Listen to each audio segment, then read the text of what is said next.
Hi everybody, welcome back to Project Happy Home. For those of you who are new here, welcome. I'm Tanya, a doctor, lawyer turned homeschool mom of 3 kids ages 15, 12, and 10.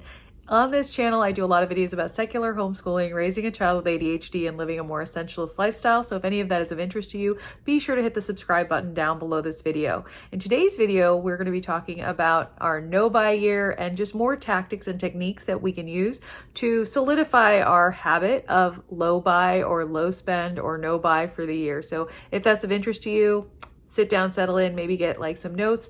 If you wanted to have any kind of visual aid to help you on this journey, I do offer a free no-buy planner. It's an undated planner, so you can just go down and look in the description box down below for that, and hopefully that will help you out. So I have been doing pretty well on my no-buy this year. I don't know about you. I'd love to hear in the comments down below how you've been doing. In the first 2 videos that I've made this year on this topic, I talked about different strategies we can employ to actually help us. One of them was using a planner or some sort of written log or tracker just to like motivate us so we can see how we've actually been doing. Another one was having a digital declutter, and in particular of emails, of things that come into our inbox that might, spontaneously cause us to make impulsive purchases, etc. So just every day, set a number for yourself, whether it's 1 or 3 or 5 or 10, and just delete those emails, unsubscribe from those lists. If you are getting emails, you could do the unsubscribing. If you're following people on YouTube who only make videos selling you things, it might be a good time to just unsubscribe from their channels. Just remove that from your feed. You'd be surprised by how much of an impact that makes. If you're following people on Instagram, for example, etc., just, unfollow them for a little bit. If I'm that person for you, unfollow. I hope I'm not, because I tend to share more about how we can minimize what we buy than what we can buy.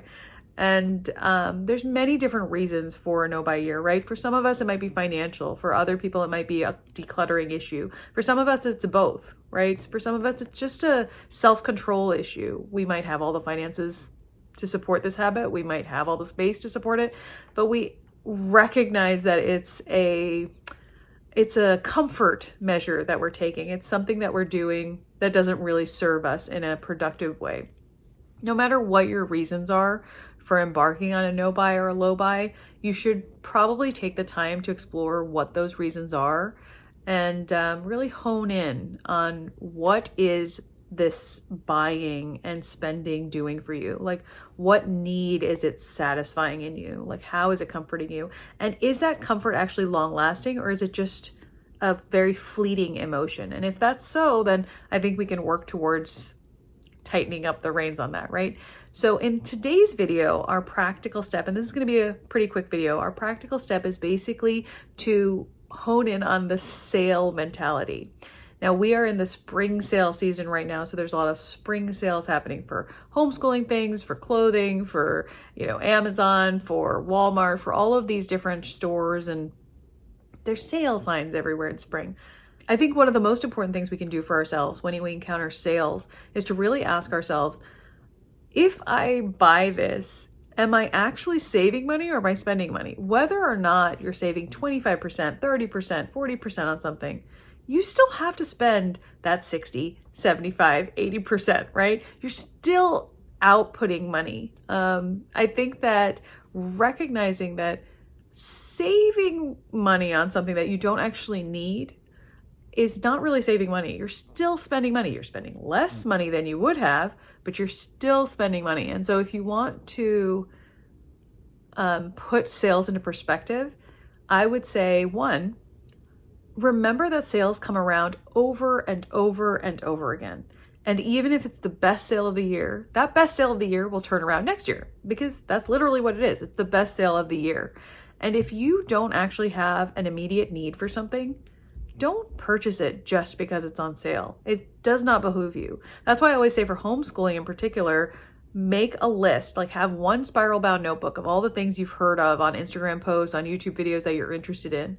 Just make a list of them, and you can even do a Google search on when does this particular product go on sale. You can put that into your calendar. If you really need to purchase something, definitely it behooves you to wait until the sale season for it. But if you're just sort of clicking on all your sale emails to see like, oh, maybe there's something I want here, that is a trap. That is you acquiring more things, spending more money under this weird girl math illusion that it's saving, but it really isn't. And I think we can all admit that, right? It's not saving you anything. For me, the most effective thing has been decluttering my digital space so that I don't even hear about the sales. That has been very helpful. Another thing has been I do not click on a sale or go into a store for a sale or any of that if I don't have an immediate need for it.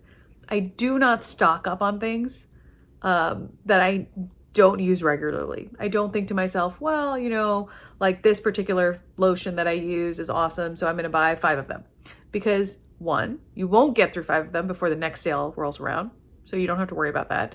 2, like you might find something else, right? And that is how we acquire things that don't end up getting used. We find something else that's better, and now we have like, you know, a collection of curriculum or a collection of house cleaning products or whatever that just sort of sits there, and it's like, now I have to use that. I have to get through that. It becomes another burden on you psychologically and physically in your space, and also financially, right? Like it's money that's sort of been wasted.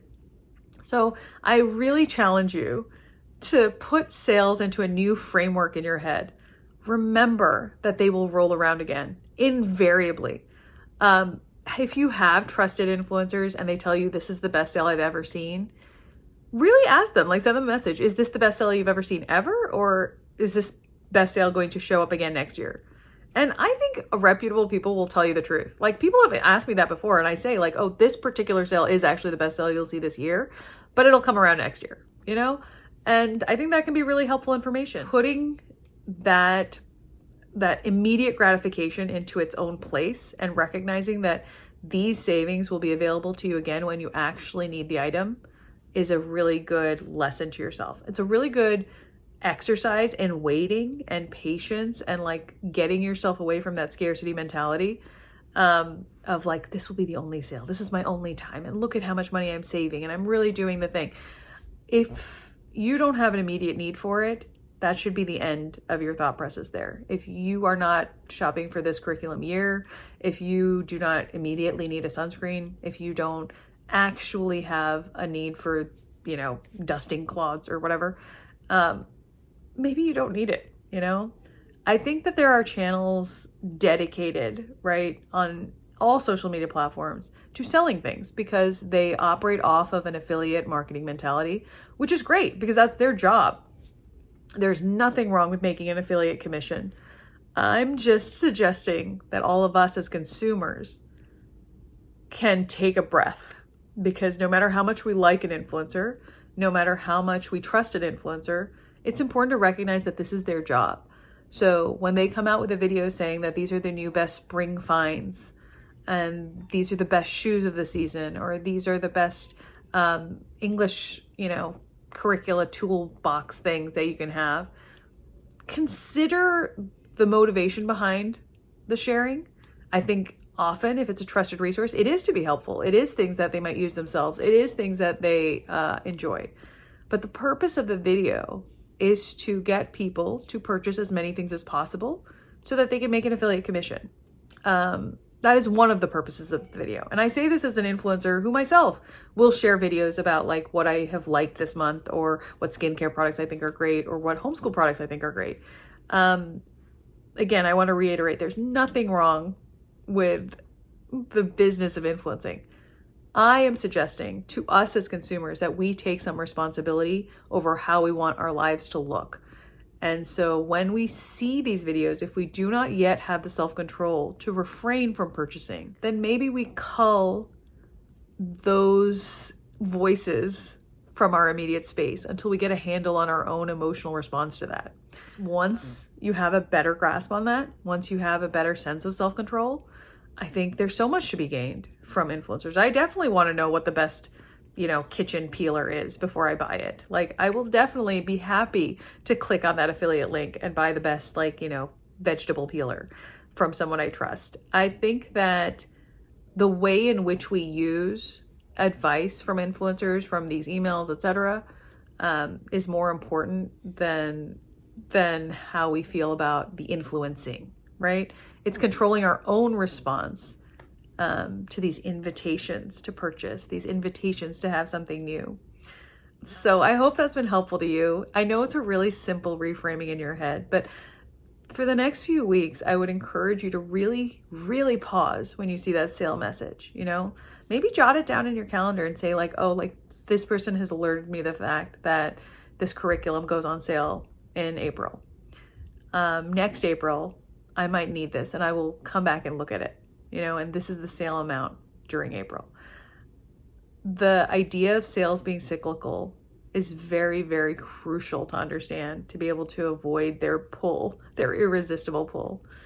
And the idea of influencers and marketing as being its own career, it's blameless type of career, is also important to understand. And that when somebody lists like the best new spring finds, to remember that there's going to be another spring with the best new spring finds.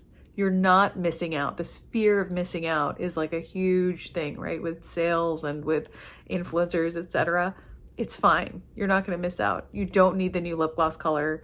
You don't need the new pants. You don't need the new sandals. Truly, think about what you actually need in your life and then go find the best advice for it. You know, think of it in that way so that when you're consuming, you're consciously consuming advice. I by no means am suggesting the advice and the sales shouldn't be utilized to help you. I'm just saying, don't just fall into the trap of like getting all the things and like shopping all the sales, and remember that they always come round and round again. So I hope that wasn't too long. I hope this was helpful to you. I look forward to hearing about your journey. So please put those comments down below on how it's going, what kinds of things you found help out for yourself. If you need a physical planner to help you on this journey, be sure to check the description box down below.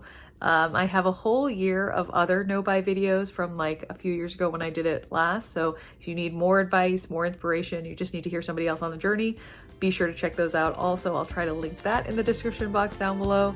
As always, you guys, I realize your time is valuable. I really do appreciate you spending some of it with me, and I wish you the very best day.